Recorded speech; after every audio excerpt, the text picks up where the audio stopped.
In ancient Egypt, hair was more than just appearance. It symbolized social status, cleanliness, and spirituality. To avoid lice and stay cool in the desert heat, many Egyptians shaved their heads.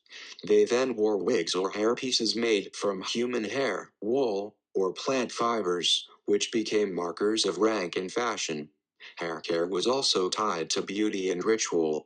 Oils and perfumed ointments were used to condition and protect the scalp, while henna added natural color.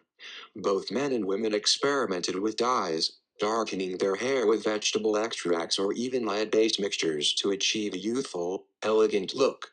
From shaved heads to elaborate wigs, hair in ancient Egypt told the world who you were, your place in society, your beauty, and your beliefs. In ancient Mesopotamia, hair and beards were more than just personal grooming, they were powerful symbols of status, masculinity, and divinity. Nobles and rulers often wore long, carefully styled beards that were curled into ringlets or tiered patterns using heated tools like tongs. These designs weren't random.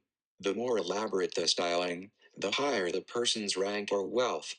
Hairstyles for men and women were equally important.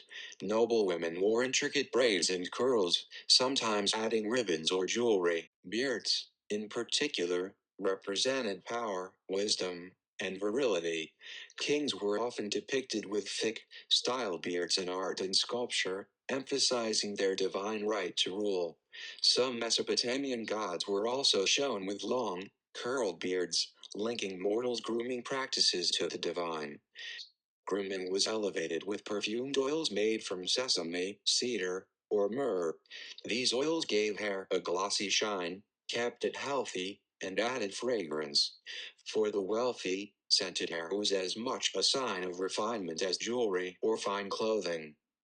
Archaeological evidence suggests the use of combs, small knives, and curling irons made of bronze to achieve these looks.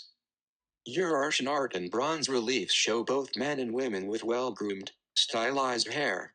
Men often wore thick, curled or wavy beards and shoulder-length hair, signaling nobility, strength, and warrior status. Women's hair was long, parted, and sometimes braided, often covered with headdresses or decorated with jewelry. Hair oils and natural resins, similar to their Mesopotamian neighbors, were likely used to add shine and maintain curls. Cleanliness and orderliness in hair presentation were tied to royal dignity and religious ritual, as rulers are depicted with precise, almost geometric hair and beard styles. Archaeological finds, combs, bronze mirrors, and hair ornaments from Urartian sites show the importance of grooming tools in daily life. Armenians evolved from ancient Urartu to move toward natural yet symbolic hair traditions, where long hair became more spiritual, tied to national identity and personal honor. Ancient and medieval Armenians, like many neighboring cultures, used natural plant and mineral-based dyes to color their hair. While exact recipes varied by region and era, historical sources and ethnographic traditions suggest several common methods. Henna, lasagna and ermis, used widely in the Near East, including Armenia, to give hair a reddish or auburn tint. Crushed green walnut shells produced a deep brown to black dye, still used in traditional Armenian folk practices. Pomegranate rind and bark. These provided rich dark tones and were sometimes combined with iron or copper salts to deepen color. Herbal infusions, sage, chamomile, mulberry leaves, etc. Chamomile lightened hair, while darker herbs like sage or mulberry gave more muted earthy tones. Mineral powders, ochres, charcoals, or iron-rich clays, sometimes mixed with oils to darken hair or add sheen. Brown onion peel water was used to color hair rich red-brown color. In folklore, hair color wasn't only cosmetic, it carried symbolic meaning.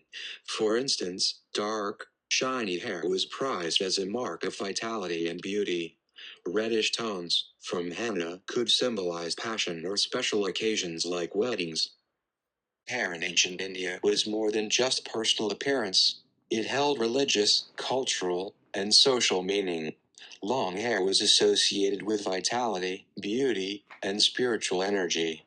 Sages and holy men often kept long hair or matted locks, jada, as a sign of renunciation and spiritual power. Hair also played a role in rituals. It could be offered to deities, shaved as a penance, or styled for specific ceremonies. 2. Hair care practices. Oils were central to hair care, with ancient texts like the Ayurvedic Charaka Samhita describing their use for nourishment, strengthening, and scalp health. Common oils included coconut oil, moisturizing and protective, sesame oil, stimulating scalp circulation, mango seed oil, conditioning and strengthening, herbal pastes and powders, bringraj, Eclipta alba, promoted hair growth and prevented graying, amla, Indian gooseberry, rich in vitamin C, strengthened hair and darkened it naturally, henna, used to color hair naturally and condition it, shigraki, acacia cancina, gentle cleanser for hair, preventing dryness. Shampoos and cleansers were often herbal concoctions, using soap nut retha, shigraki, and hibiscus. Hairstyles varied by region, age, and social status. Women often braided their hair, sometimes with flowers like jasmine woven in. Men could wear long hair tied in a top knot, for spiritual reasons, or keep it short depending on profession or caste. Elaborate hair adornments included gold pins, beads, and jeweled combs, especially among royalty and wealthy classes. Temple sculptures and paintings depict detailed hairstyles, long flowing hair, braided crowns, and ornamental buns. Hair removal was also practiced for hygiene and ritual. Waxing and threading were common for women's body hair.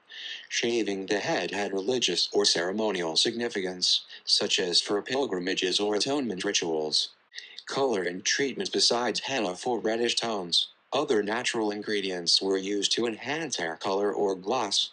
Indigo for darkening hair, turmeric and saffron for highlights.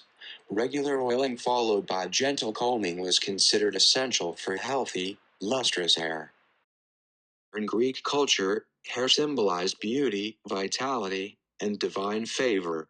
Long, well-kept hair was a mark of youth and nobility, while cutting one's hair could symbolize mourning, humility, or dedication to the gods.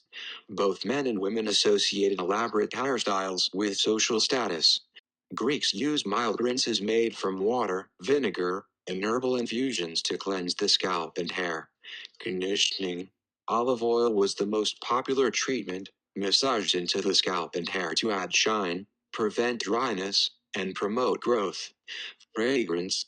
Perfumed oils, often infused with herbs like rosemary or thyme, were applied to hair to create a pleasant scent. Coloring. Wealthier women valued lighter hair. They often used natural bleaching agents such as lemon juice combined with sun exposure, or saffron-based rinses for golden tones. Women. Styles ranged from long, flowing hair worn loosely, a symbol of youth and maidenhood, to more intricate braids and buns for married women. Hairnets, ribbons, and diadems were common accessories. Men. Early Greek men wore long hair, but by the classical period, 5th century BCE, short hair and neatly trimmed beards became fashionable. Soldiers typically wore their hair short for practicality. Ritual and cultural significance. Hair offerings were part of religious rituals. For example, young men dedicated a lock of hair to the river god Spercheios or to Apollo before adulthood. In mourning, both men and women might cut their hair short as a sign of grief. Myths often highlighted hair's sacredness, such as the story of Achilles cutting his hair to honor the dead. Elaborate hairstyles of ancient Egypt, Mesopotamia, Urartu, Armenia, India, and Greece represented beauty, social status and spirituality.